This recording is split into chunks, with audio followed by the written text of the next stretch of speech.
We are live. Right. Yes. Every time I'm always so surprised it worked. I'm like, look, here we are. We're live. Happens instantly. It's great. Good to see you again. You too. You too. I can't believe here we are in a short week. Yeah, much like the garbage collection, our typical Tuesday has been pushed back a day due to the holiday. So we're streaming on a Wednesday, which is fine by me. I'm sure everybody out there is getting caught up. So this is great.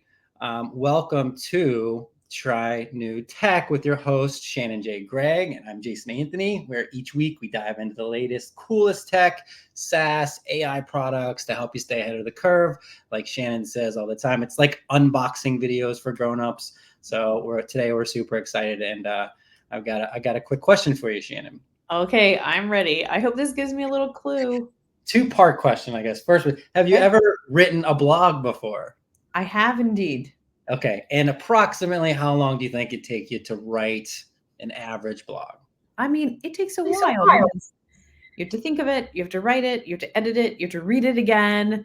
I don't think I could write a blog in less than 3 hours, and that's if I'm really prepared with a topic in my with own brain. with some experience. Yeah, correct. So there was a recent survey. Over 600 people were asked, and on average, they found that it takes most bloggers about 5 to 6 hours I to write. totally believe that. I can't do, and then that's not even including you have to source images and do all that stuff. So Right.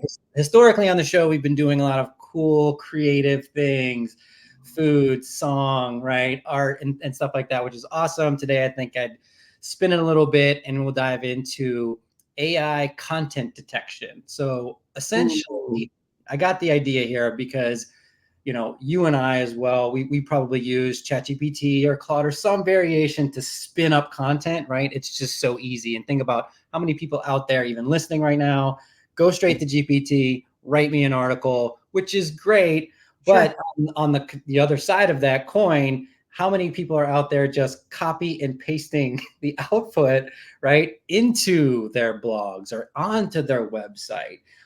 Which presents a pretty big problem. As you know, we run SEO for a number of clients all over the world, and Google's actually starting to penalize GPT or AI generated content. So it needs to be human written, but how do you go about that? So we've got a cool new tool today to show you just how to do that. So I'll take over and present, and we can go from there. That's awesome. I'm so excited about this because I do think generative AI is really exciting if you need help with a prompt to think about how to categorize something or frame it. But people who just lift up what has been spit out and then post that as their own content, I think are doing themselves a disservice and certainly not engaging their readers because humans, we can most of the time detect if something has not had your years of experience or your lens integrated into the ultimate output. Correct. It's getting a lot of people into trouble, right? I think everybody's heard of, the lawyer, the attorney that Yes. used GPT, got an output, and then ended up getting disbarred or something crazy like that. I think it's important to know too. A lot of people might not realize that these AI outputs from GPT, Claude, and some of the other ones that are out there, they have digital watermarks that we can't see. Right now, obviously, if you use it as much as I do or as much as you do, I can tell right out of the gate if your headline says "unlock the power of" or "unleash the." There's certain repetitive statements it tend to use. But other than that, there's little digital footprints essentially that are behind the scenes that Google can detect and other computers software can detect to show it as AI generated, and you might face some penalization. So let's just jump into it, and I'll show you a kind of a quick workflow that I put together here, and then the solution that I've been using, to go ahead and then detect the AI content, and then that way we can get it rewritten, humanize it really quickly, and then get it out there as quality, high valuable content, which I think is key, especially in the day of content publishing and just everything in general. So, Love so here I've got a simple prompt into GPT. We can try Claude if we need to as well. Write a 200-word story about creating a new blog in WordPress, which is super simple. So if we copy this, there are a number of AI detection services out there. GPT-0 is one. Scribber uses another one. There's a ton of them. So, if we were to paste that text in and check the origin, we can see that this is 100% probably AI generated, which it is. Of course, we know that we've copied it, we've pasted it in, so we see it here. What's critical though too is that I've also input human written my own content from scratch, and it will also still get flagged as AI written. So it's not 100% perfect, but if there are certain phrases that are out there on any type of AI detection or plagiarism, they could get flagged too. So I think these resources are great. Here's another one here. We can paste the text in to this platform, analyze it. And again, this one comes in a little bit lower at 73. So you can see it's kind of arbitrary which platforms do which. So, the best case scenario that I found so far is a tool called Bypass.ai. Now they have a free version that limits you on your word count. However, I've went ahead and I've been using this now for a few days just for my own work and some examples. So I've got the paid plan, which we can look at pricing in a minute. So if you paste it in here, we can now detect AI, and then if we need to humanize it, we can humanize it. But let's detect it first here. And right now we can see it's starting to analyze, but it's doing it across multiple AI detection platforms. Oh, so cool. D0, copy leaks, writer, content at scale. So you can see that the output seems to be AI generated, which is great. So that's kind of the problem, right? We've got this, good outline. We need to make it our own, and we need to make it, humanized. So this is the beauty of this platform, is really you just hit the humanize button. Oh, you know what? I have to log into my other account. It looks like I'm not in the. Let's just cut this down then, for example purposes, to 100 words. Not logged into the paid one. So That's great. under 100. Let's humanize it. It's going to analyze the text, spit it back out in some way or shape or form where it's written, and then run it back through the AI intelligence detection, and then say, here we go. Our output seems to be human written. It's passed all these checks from these various different platforms. Now the next step would be to copy this and then tweak and refine it as your own, right? It's not going to get it. It's still generated essentially by AI. It's not going to be perfect, but now we have a starting point that we can kind of tweak and refine and make it our own. And then we can go ahead and publish it out and save all that time. So use cases, I mean, far and wide here, right? This is great. It's funny, Jason, because we're here living in the future, and this is really exciting, but it's also reminding me of two things from the past.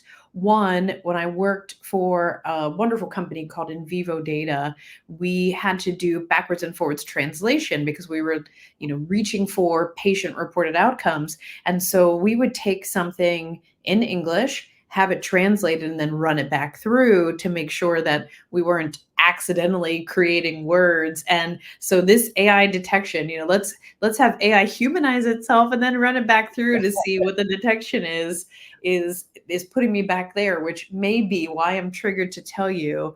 When it gives you that percentage, I'm sitting here like holding my breath, waiting like I'm watching a Maury show, like, you are the father. Exactly. You are AI. Let's do something about that, right? Yeah, the guy's like, it's not mine. Off the music, crowd's booing.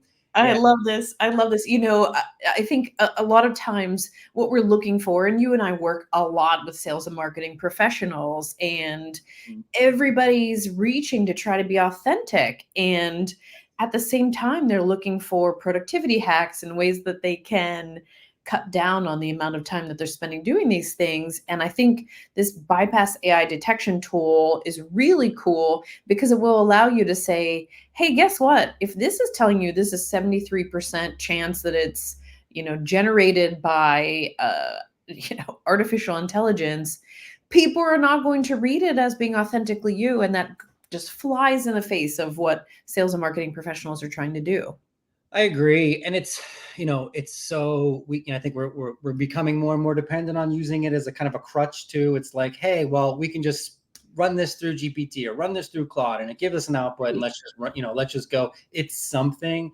It still needs to have that human element, obviously, and your main goal, especially from a marketing or sales perspective, is to provide the most value as humanly possible, right, as you can when you're creating content.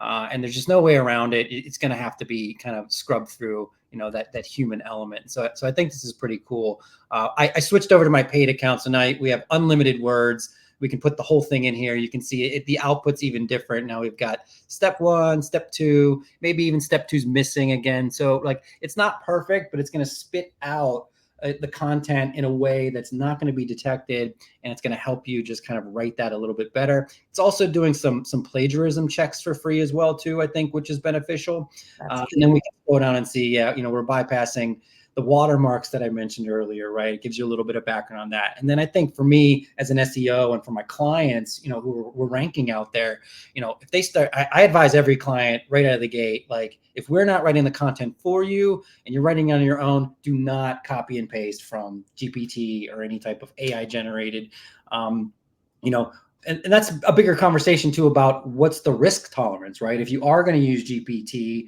Right.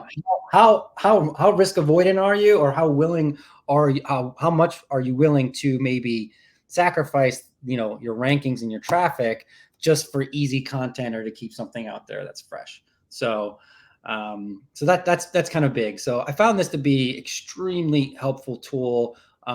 Pricing wise, we can take a look at it. They've got monthly and yearly subscriptions. So, the basic, you can do the free plan. You can test out 100 words for yourself, see if you like it. Your basic plan is going to give you 3,000 words per month. But, honestly, if you're writing high quality articles, you're probably targeting between 900 and 2,000 words per article. So the basic's probably not going to cut it for you if you're on a content team or you're doing any writing yourself. I opted for the unlimited plan. It's about $70 a month, which may seem a little bit higher out there, but we've got unlimited words. And then, you can compare that to some of these other tiers. So I think even Pro at $20 a month is a pretty good value. If you're just sporadically, kicking it out there, you can save 50%, on that by subscribing to the annual, which is nice.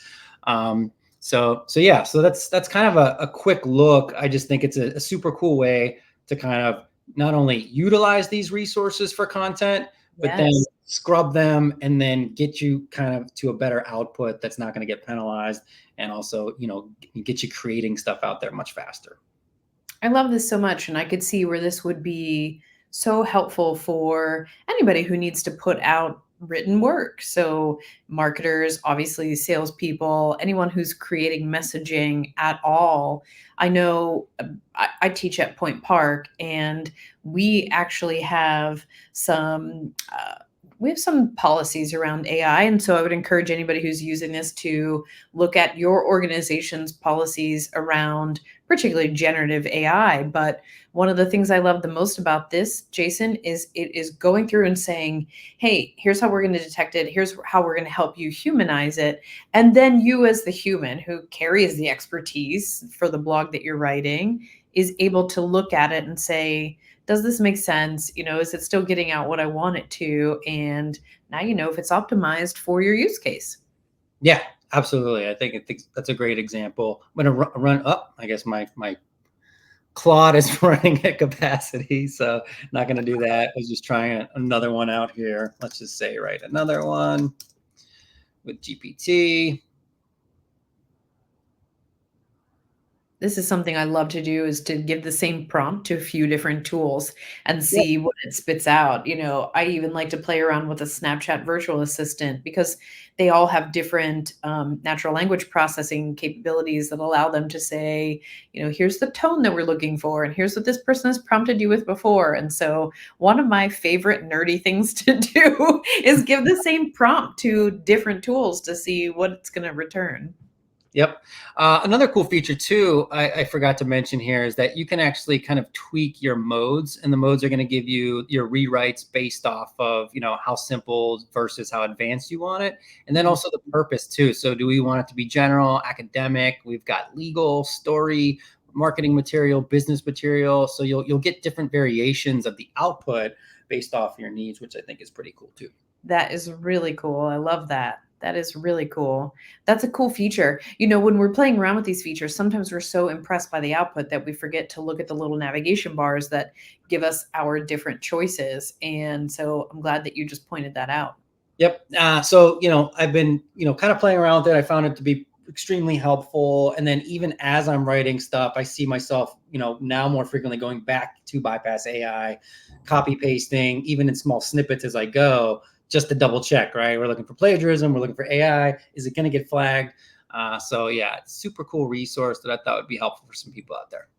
I love it. This was such a good one. Thank you for sharing this. And once again, I was surprised. I didn't know we were heading into this today, but I'm pleased to learn about this. This is going to be really helpful because, I think everybody's putting content out there, and it is really nice to be able to evaluate, do I sound stilted or not? So this is a really good tool. Thanks for bringing Bypass.ai today, Jason. Absolutely. You're welcome, Shannon. So anybody out there, don't forget to check us out on YouTube or like and repost here. Maybe you're doing your own content marketing or somebody on your team is. If you're seeing this live on LinkedIn, you can hit the repost, share that with them, make sure to tag them and spread the word. I think this is a pretty valuable tool.